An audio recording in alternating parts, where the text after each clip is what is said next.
Somdana pibado pura angaubaga chapmanari. Masa mau tanan kraba pibani adubu masa mana kakani khangdre mamai mamit tagani khangdre tumina unglaga phamba asina magi mathau oiri karigumba kandaso irenbo magi sinbanduna toina kauri adugumlaba pibagi mataudu uraga ngasidi wanglenso tumina yengduna leiba ngamlakdre aduna pibagi manakta sangsinduna tapna hangli atomba karino nangna toriba sibo piba mapata haife yenglei wanglen makhatari atomba nangi na tausi ipa yengba ngamdre nangbo nasamna nagadu kakthatuna hanagumna amukta dilayune pibado ikai ki wang mulankre aduna khonjel gado niglap taun hari baba aina hausi samkaktuna isa naludana kidawruni aibu yengbigada mamana inakta ilapna sakrabada fize leitengi kanaba leitre aduna ka asida nachagi punsiso adum loijakrasana adu haraga pibado lukthaduna laikre nangba adumna haiganune nangi damo ipa amade nangi dada ekhwe shamna leibasidi adubu wanglena masabu phane yamna themlabaso kaisu kanaba leite thamoi mana nusiba piyu haiduna ningai taruklabada taningdre khoithamnaraba kokengi khonjelso yengningdre kanabuso mangondagi hena nupa su thamoi pali kappa hai awaba khangi aduna hanakti bibado tasengna mapi tarle aduga maithongdo maksinna baba leiba na khoi mayam asina nachagi kairaba thamoi asidi mention bagamtre aduna isu na khoi mayam gi nanaktagi lapna chaningle ei ma yaudana hingba ngamloi baba adu haraga pibado satfam tharaga leptuna leiriba mapai bunga wanglengi makhongduda konduna yamningba kaina kaptuna leiri wanglen siam nungaitre masa nupana adumna magi makhongda konduna kapaduda aduna masabu tapna hogat piraga masagi lengjumda makhutna popop tharaga atomba isana yamsida apambada tawroko ipa amu yelarai chalo isana pamjariba misak ado phangnaba thiduna yumsida puraklo aduga ipana na khoibo chauna luhongduna mahakpu ima oina lawsilage ko piba mapagi wadu tabada sontharamba haksangdo khangte te khalakpagum mapabu yengduna baba chalo chalo nang mabu yumsida purakpa ngamboi jaroko asumna wanglen su thokri piba su wakhando yang bugum tawri aduna nge haki matung masamana ga dukaktuna mafi maro loisin ba hokri hirendong asidi phangnaba thidaba yade haina khanduna aduga somdana loyage irengeso mayum lamda handawi tawri aduga nakal amadana kingsan mayamba thorakpa ngaiduna machi amada lumduna leiri asumna loya su irenga loinana thorakle matamduda bhaudondo mangonda thariba sofa duda famlaga leiri loya famduna leiriba mapabungda sumna hairi babo ekhayum chalukhigi irenso sat hairi babo nasa hoyum chachare phare chaluro asumna ani do thokre aduga somdana pibaso loisinba loreduna hobe thori aduga somdana loyana tharakliba gari dugi hek matungda gari ama tapna thaurakduna matung inarakli loyade makhoigi matungda gari ama inarakle habado khangjaramde aduga loyaso gari do khara thauraklaba matung kaisen amagi maya oiramna gari do amu khami tamo kaigino gari khami se asidagi sem komla khara lerake tawuni amta lehogdramne o kuirakanu ko adoiragana nangsukum lodana hai asumna ani do polakta sanglei aduga sem komla yonbi nupi amagi manakta sangsinduna leplari matamduda irenna tamo asiam phajai loya se irenna haribado yenglei adubo sem aso basingdo oirami loya irengi makhutta chena paisilaga hari miyam chile amuk mangkhini egi khose thadoganu ko loya so irena nolakpaduda masunok ke tawraga aina haise phagina deko haiba ani dugi matawdu uraga sem kamla yoli binu piaduna ibunga nakhoibo natai na nawro onthona sanida loya iren da sat yenglei iren so loya da sat yenglei Loya na fe taraga mane Iren loya de yenglaga mami to lauthori Loya de iren gi matau du uraga na fe tawri bani Iren do ikai basu fauri aduna tamo yum chalase satlor oba nang asigi semse phazai haidane adu hairaga loya iren na phazai hairiba semdo kesi ani lawraga iren da moslaktuna siyara draw yarni adu tamo ai gari manungda layam lage tamo paisa piram laga lao nangbo mi mayam sige maraksida kamai chatoinu yani ye ai bo nga macha dawna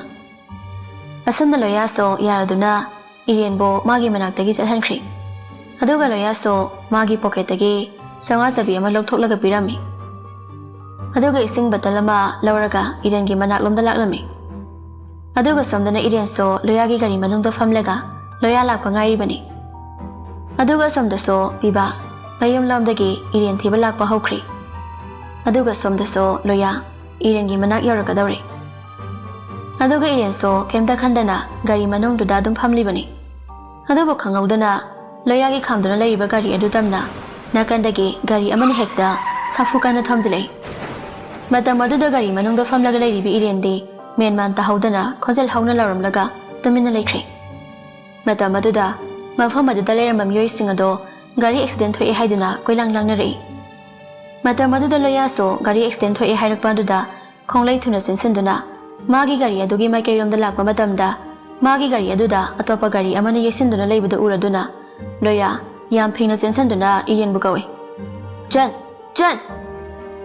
adubu gari adugi manungda iren de makhut masando I khara taiduna mamaidu upsinduna gari gi sit aduda taaduna leiri asamna miyoi khara sensilaktuna loya garona iren bu gari manungdagi lokthokna batawri loya so upsinduna taribi iren bu kauraga tapna masado hawgalakpa matamdadi iren gi laibaki maya koki saru oirapna tawba jaga aduda yam thina soktuna isu lepa leita tarakli madubada loya iren bu mathada chejat konsilaga jan tamula ise tamuna ko basi tarabadi naw ta khumlo san mata maduda iren do loya dana sanpi na kauri tamo loya meki pina pungso chokri thawai dagi supa muzabi mahakna adumna leiraba duda loya iren bu hena chena konsilaga jan tamo tai se hospital se asamna mayam chongduna hospital da bukhatna bagi arakpa gari ama khamduna iren bu hospital da bukhatawi tawri mata maduda gari duso sarkhamle aduga gari dudagi nafi ama kumthare adubu iren gi saktam da ubada yam pakhatna sidi khartuna hospital da purase napi da ubada loya binanda loya kamai tawri no sibo asamna binanda ga loya ga mafam aduda leiriba nupa ngakta miyoi ani amaga makhoi hospital da chakre aduga somda supiba gari do thauraga pathong maram khangda pangsata chalibani asomda so iren na leiram liba mafama do hospital ga kaya lapna bo oidabanina hospital yoratuna binanda masamak yauna iren ru pusingkhre aduga loya de hojikta iren ga maga punna leiminaram laga khanghaudana iren na yam thina soktuna siba sangba anigi langdaida gyan mangduna laikhiba duda maso leita khong khangre aduga somda supiba iren bu ubra haiduna gari do thauna duda hafe suyengi aduba iren de uba phangkhidre mata maduda piba wakhando potha phong khangre aduga somdana loya sumatomta tokhong khangda mapada call toksili paudon su fondo satpakhili loya so wakhan nungaitana babo nangbu kaidorge nakhoi bu yum yaudribo babo Chando, Baudon famlambadagi phuk hawali. Kari dorba, sat hairok ni nangbo. Chando, accident thopadagi hospital dale. Baudon masado soilawi. Kari no na haisibo. Babo, ithamake. Asam na loya phone gi line do kakri. Loya na phone thamki baga Baudon Kingston da mukol tawshili. Adabu Kingston de phone pakhalatri. Baudon mathayam sari mana mathar sari base ategi nate mahaki masanu paloya ase ngasi fawbuda ꯀꯅꯥꯒꯨꯝꯕ ꯑꯃꯒꯤ ꯃꯐꯝꯗ ꯂꯥꯟꯖꯈꯤꯗ꯭ꯔꯤꯕ ꯃꯆꯥꯅꯨꯄꯥꯅꯤ꯫ ꯑꯗꯨꯅ ꯑꯗꯨꯒꯨꯝꯂꯕ ꯃꯆꯥꯅꯨꯄꯥ ꯑꯗꯨꯅ ꯋꯥꯈꯜ ꯅꯨꯡꯉꯥꯏꯇꯅ ꯀꯞꯂꯤ ꯀꯞꯂꯤ ꯇꯧꯔꯒ ꯍꯥꯏꯔꯛꯂꯤꯕ ꯋꯥꯍꯩ ꯑꯗꯨ ꯇꯥꯔꯨꯕꯗꯒꯤ ꯕꯥꯎꯗꯣꯟꯒꯤ ꯊꯃꯣꯏ ꯃꯆꯦꯠ ꯂꯤꯁꯤꯡ ꯊꯣꯛꯅ ꯀꯥꯏꯔꯤ꯫ ꯕꯥꯎꯗꯣꯟ ꯐꯅ ꯐꯠꯇꯕ ꯃꯤꯁꯛ ꯑꯃ ꯑꯣꯏꯔꯕꯁꯨ ꯃꯆꯥꯕꯨꯗꯤ ꯅꯨꯡꯁꯤꯕ ꯐꯥꯎꯏ꯫ ꯑꯗꯨꯒ ꯑꯁꯣꯝꯗꯅ ꯍꯧꯖꯤꯛ ꯏꯔꯦꯟꯅ ꯇꯣꯡꯂꯤꯕ ꯒꯥꯔꯤ ꯑꯗꯨꯗ ꯑꯇꯝꯅꯅ ꯊꯣꯝꯖꯤꯟꯒꯤ ꯌꯥꯎꯅ ꯊꯝꯖꯤꯜꯂꯛꯈꯤꯕ ꯒꯥꯔꯤ ꯑꯗꯣ ꯃꯐꯝ ꯑꯗꯨꯗ ꯊꯦꯠꯂꯤꯕ ꯀꯦꯃꯦꯔꯥ ꯑꯗꯨꯗ ꯃꯌꯦꯛ ꯁꯦꯡꯅ ꯎꯕ ꯐꯪꯂꯤ꯫ ꯑꯗꯨꯅ ꯀꯤꯡꯁꯟ ꯄꯨꯂꯤꯁꯅ ꯇꯥꯟꯅꯔꯛꯇꯨꯅ ꯀꯣꯏꯆꯦꯟ ꯆꯦꯟꯗꯨꯅ ꯂꯣꯠꯂꯤꯕꯅꯤ꯫ ꯀꯤꯡꯁꯟ ꯀꯦꯃꯦꯔꯥ ꯑꯗꯣ ꯊꯦꯠꯂꯦ ꯍꯥꯏꯕꯗꯤ ꯃꯍꯥꯛꯁꯨ ꯈꯪꯂꯨꯗꯕꯅ ꯊꯕꯛ ꯑꯗꯨ ꯄꯥꯡꯊꯣꯛꯂꯨꯕꯅꯤ꯫ ꯑꯗꯨꯕꯨ ꯍꯨꯔꯥꯟꯕꯅ ꯐꯅ ꯍꯩꯁꯤꯡꯗꯨꯅ ꯅꯨꯃꯤꯠ ꯈꯔꯅꯤ ꯃꯅꯤꯡ ꯇꯝꯅ ꯍꯨꯔꯥꯜꯂꯕꯁꯨ ꯃꯥꯒꯤ ꯅꯨꯃꯤꯠꯇꯣ ꯁꯤꯔꯛꯂꯕꯗꯤ ꯃꯄꯨꯒꯤ ꯈꯨꯠꯇ ꯇꯥꯏ ꯍꯥꯏꯕꯒꯨꯝ ꯀꯤꯡꯁꯟꯁꯨ ꯉꯁꯤꯗꯤ ꯄꯨꯂꯤꯁꯀꯤ ꯈꯨꯠꯇ ꯇꯥꯈ꯭ꯔꯦ꯫ ꯑꯗꯨꯅ ꯃꯄꯥꯅ ꯐꯣꯟ ꯇꯧꯔꯛꯂꯤꯕꯗꯣ ꯃꯍꯥꯛ ꯄꯥꯏꯗꯕꯅꯤ꯫ ꯑꯗꯨꯒ ꯅꯥꯀꯜ ꯑꯃꯗꯅ ꯄꯤꯕꯥ ꯏꯔꯦꯟꯕꯨ ꯅꯨꯃꯤꯠ ꯆꯨꯞꯄ ꯑꯃ ꯊꯤꯕ ꯌꯥꯕ ꯊꯤꯔꯕꯁꯨ ꯐꯪꯕ ꯀꯧꯕꯗꯤ ꯂꯩꯈꯤꯗ꯭ꯔꯦ꯫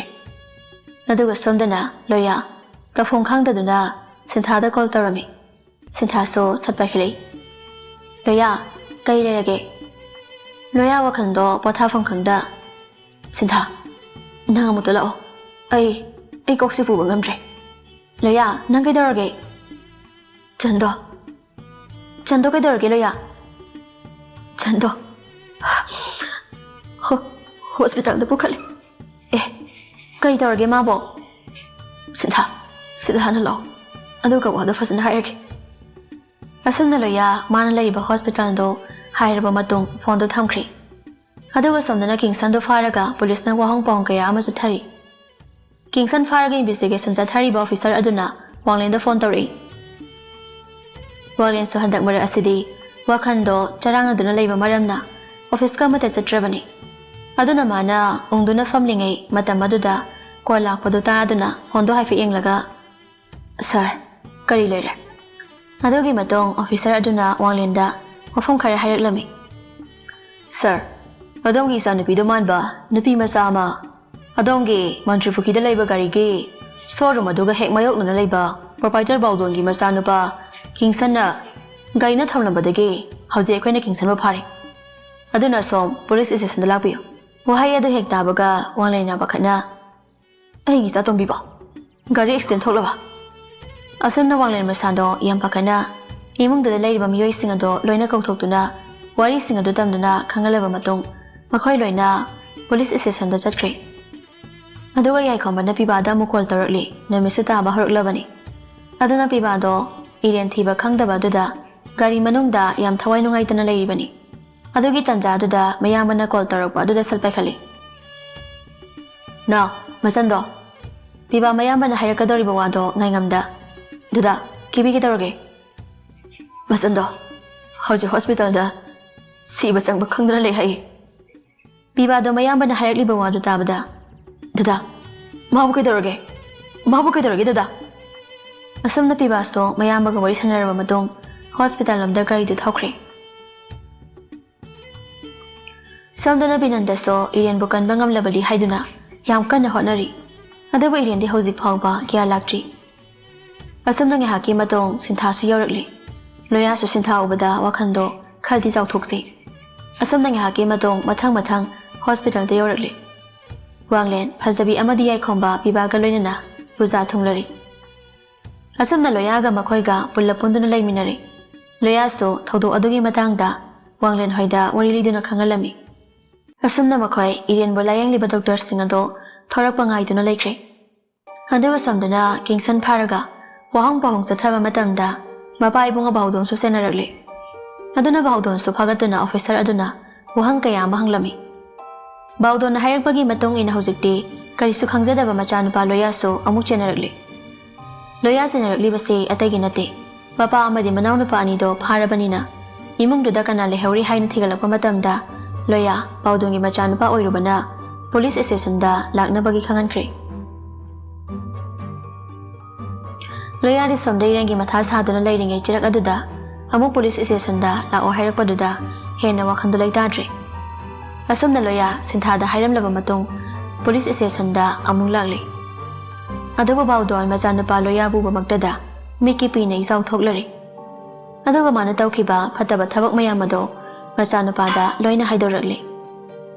ꯃꯗꯨꯗꯒꯤ ꯍꯧꯖꯤꯛꯇꯤ ꯂꯣꯌꯥꯁꯨ ꯚꯥꯞ ꯇꯥꯔꯦ ꯅꯣꯡꯃ ꯏꯔꯦꯟꯅꯁꯨ ꯃꯉꯣꯟꯗ ꯂꯥꯟꯅ ꯂꯧꯈꯤꯕ ꯑꯗꯣ ꯀꯤꯡꯁꯟꯅ ꯏꯔꯦꯟꯕꯨ ꯐꯥꯗꯨꯅ ꯄꯨꯔꯛꯈꯤꯕ ꯅꯨꯃꯤꯠꯇ ꯏꯔꯦꯟꯒꯤ ꯐꯣꯟ ꯑꯗꯣ ꯒꯥꯔꯤ ꯃꯅꯨꯡꯗ ꯇꯥꯗꯨꯅ ꯂꯩꯍꯧꯕꯗꯒꯤ ꯂꯣꯌꯥꯅ ꯄꯨꯁꯤꯟꯗꯨꯅ ꯆꯪꯂꯛꯈꯤꯕ ꯑꯗꯨꯒ ꯅꯣꯡꯃ ꯀꯤꯡꯁꯟ ꯂꯥꯛꯂꯝꯕ ꯅꯨꯃꯤꯠ ꯑꯗꯨꯗ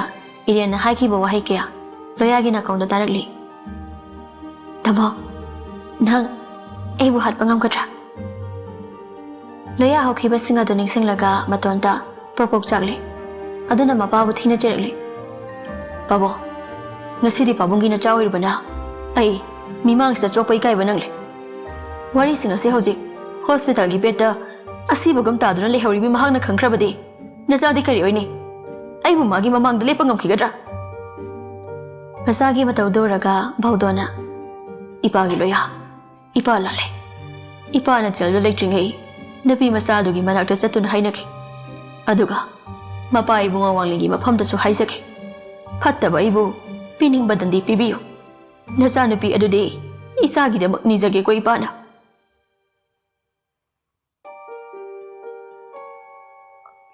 ꯂꯣꯌꯥꯁꯨ ꯅꯨꯡꯉꯥꯏꯕꯗꯤ ꯅꯠꯇꯦ ꯃꯤꯑꯣꯏꯕꯒꯤ ꯊꯃꯣꯏꯗ 이마부 눅시다바 까나리바게 파나 파라바소 파트라바소 지락라바 마tamdadi 이마 이파 하이바시다기 까나수 henbal이바나티 asumna loyado tofong khangda mitluda기 ihawraklibba pirangdo kana uhanda lona taithoklaba matung officer aduga wari khar sanaramlaga irengi manakta amuk chatkhre somdasu iren hospital gi bed tuda hiptuna mayam aduna loina koishinduna iren bu kya lakpa ngairi asumna ngahaki matung loyaso iren gi manakta yorakli asumna hospital tuda tumin leinariba mayam ado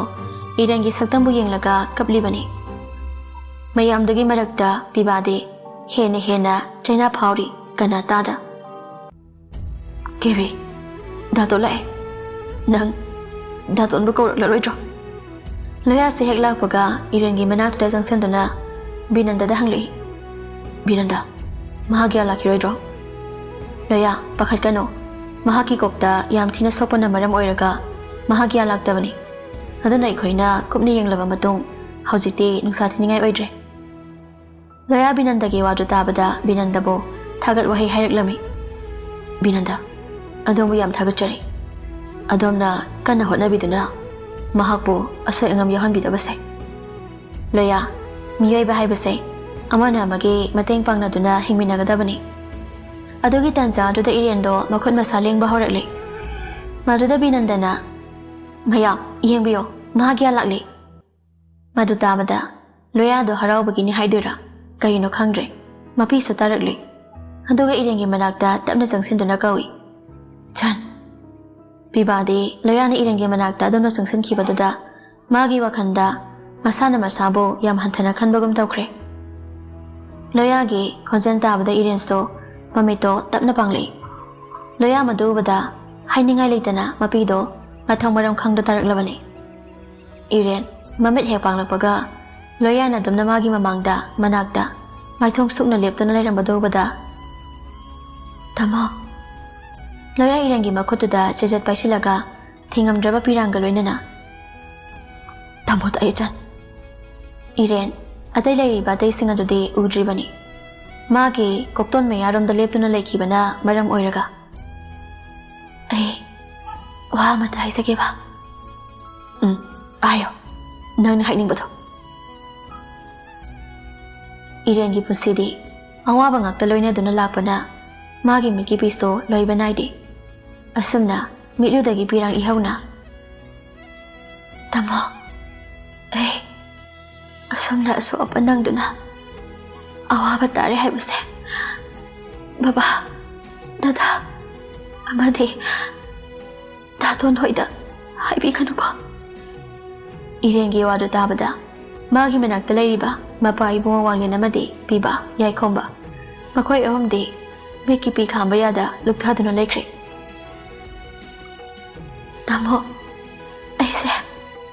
baba na haiba indabi macha haidu oire aina maram oiraga daton bu sumi wata hale baba bu soi kai ba pibire adu kai ba matam pumna makta senaduna aigi awada pa yengsin biduna leiriba aigi dada bu so aina yang wahale ai hak thaki makhoi loina wari aduna ise akhoi gi mamangda mohana leberoi loya se Irian na hari badu taraga Wanglen hoide yenglakli adubu Irian gi warauri haina takpa wahai singdu taraga Wanglen tumina lepa ngamdre aduna tapna changsinduna nungsina kawi babagi chathombi Irian mapagi khonjar tabada longni hiplaga baba Wanglen machanupigi manakta phamtharaga nungsina yenglaga isa tombi baba lanjare se nang babada mu phuro baba dale baba da phuro se adu haraga Wanglen du kablakle Irian so kapli bani baba ai kai su kandi ado ai khoi da tondi adu haini he hange taropaga ye khomba sasang silaktuna masangi mai thongbu yenglaga machan dada sili dada masang mapani do punna kapminari adugi matong Irian na pibaso soidana mafam asida leirongani haiba khalladuna dadon piba tapna sangsilaglaga nongai taba pumbalosin-duna kibi dadon sida lei Irian makhutu thangatuna piba bulamduna piba gi makhutta paige tawani adu piba na oina sal famtharaktuna Irian gi makhutto seset paisin-duna luktharaga kaptuna laikri asomna makhoi hospital aduda namik kharani leiraba matong Irian mayumda putharakle aduga bawda mapa masaso police na fajinjana thamkre tongan ba black karbarda chenaba miyoi oirambana aduga loya suwa khando pothafum khangre aduga somdana piba Irian gi manakta famlaga kebe dadon ai tai nang hekna ba phabaga ifani lohonglase aibo hajin hai duna so warobi gano ai dadon ga lohong bangam jaroi ai baba da mina thina ngang da wisaru ai oina sisaki ge adude nang dadon bo kem da khandraba dadon masak uba phangda ba thamoy sida dariba ihan han banu si saktam sa dadon nangi nu si saktam ne bibaso mathong marong ga amata khangdre adana maso nupa oijarabaso khangba ngamdre pangkap da kapli Irian so pangkap da kapli ani do amana mabo themjin baso tawdre maramde themjin bada pharo yaga da balaitre thamoy ani gi mai chak to aduna maning tamna kapli bani phari ki be dado nangal lohong bagi wakhan se thadok lakhe ai dahak na pamliba binan dagal lohong bado ai yare dado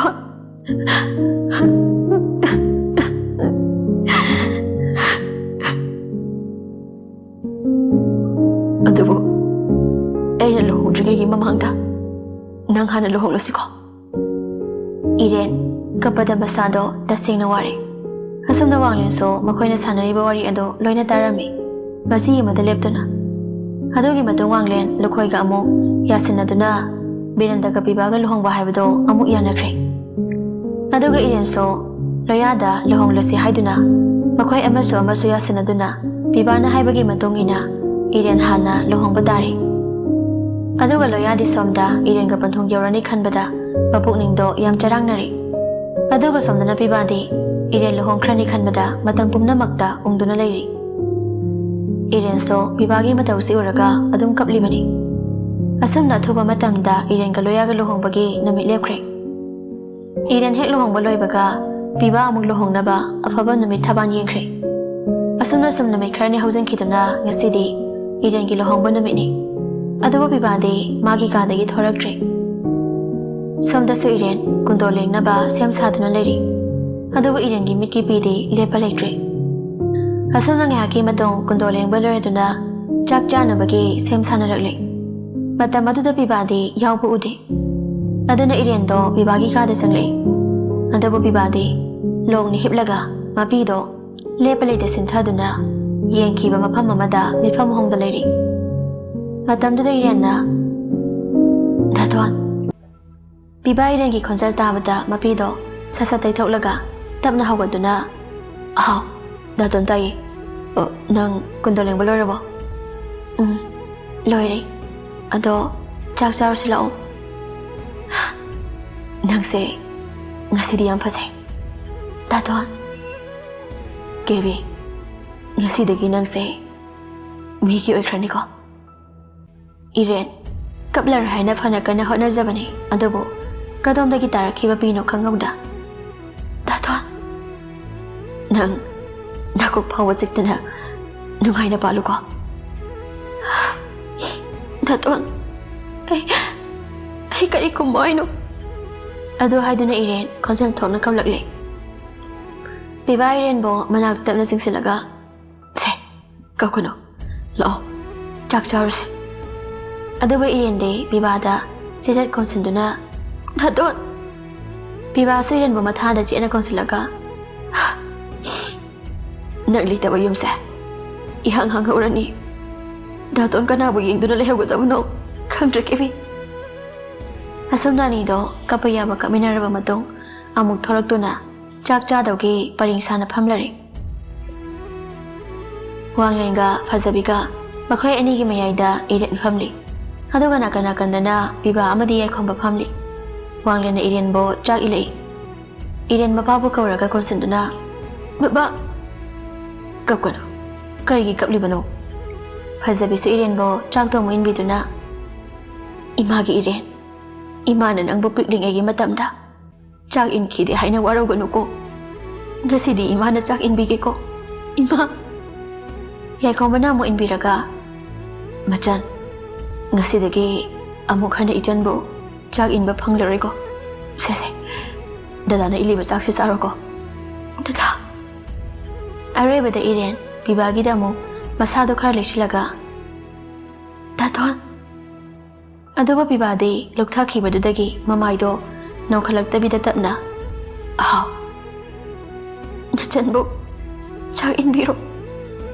ꯄꯤꯕꯥ ꯂꯨꯛꯊꯔꯒ ꯃꯄꯤꯗꯣ ꯁꯠ ꯇꯩꯊꯣꯛꯂꯒ ꯆꯥꯛꯇꯣ ꯈꯔ ꯄꯥꯏꯔꯒ 이렌ꯗ 인비리 이렌 ꯄꯤꯕꯥꯒꯤ ꯃꯈꯨꯠꯇꯨꯗ 마기 ꯃꯈꯨꯠꯇꯨꯅ ꯄꯥꯏꯁꯤꯜꯂꯒ ꯍꯤ ꯀꯞꯇꯨꯅ ꯗꯥꯇꯣꯟ ꯑꯁꯨꯝꯅ ꯂꯣꯏꯈꯤꯗꯨꯅ ꯉꯥꯏꯍꯥꯛꯀꯤ ꯃꯇꯨꯡ Borges ꯌꯧꯔꯛꯂꯤ ꯑꯗꯨꯅ 이렌ꯁꯨ ꯄꯣꯠꯂꯩ ꯁꯦꯠꯄ ꯂꯣꯏꯔꯗꯨꯅ ꯃꯄꯥꯟꯗ ꯊꯣꯛꯂꯛꯇꯨꯅ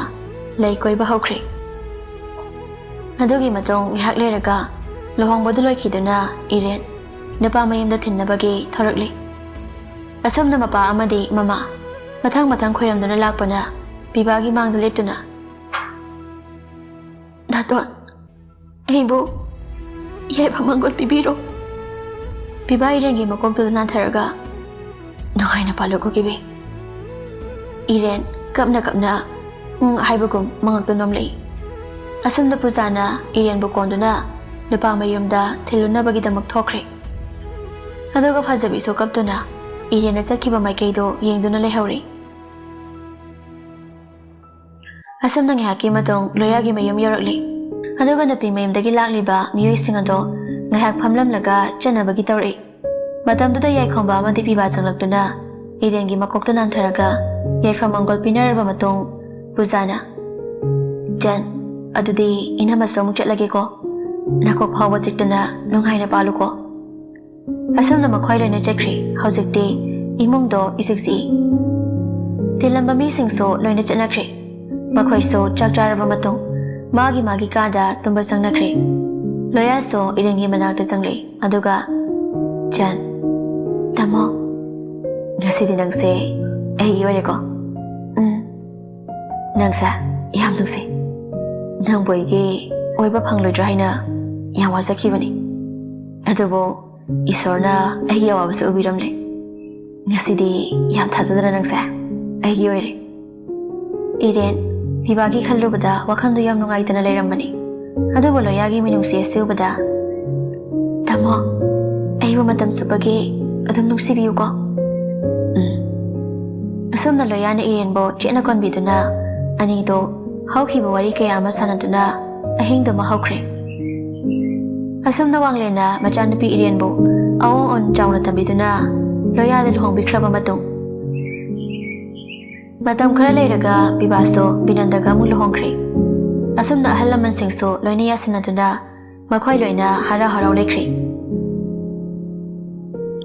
ꯃꯇꯥꯡ ꯑꯁꯤꯗ ꯆꯦꯒꯤ ꯍꯥꯏꯔꯤꯕ ꯋꯥꯔꯤ ꯑꯁꯤ ꯂꯣꯏꯁꯤꯟꯖꯔꯤ ꯋꯥꯔꯤ ꯑꯁꯤꯕꯨ ꯄꯥꯊꯣꯛꯆꯈꯤꯕ ꯃꯇꯝꯗ ꯑꯁꯣꯏꯕ ꯀꯌꯥ ꯑꯃ ꯌꯥꯎꯈ꯭ꯔꯕꯁꯨ ꯇꯥꯕꯤꯔꯤꯕꯁꯤꯡꯅ ꯄꯨꯛꯆꯦꯜ ꯆꯥꯎꯅ ꯉꯥꯛꯄꯤꯌꯨ ꯍꯥꯏꯅ ꯍꯥꯏꯖꯔꯤ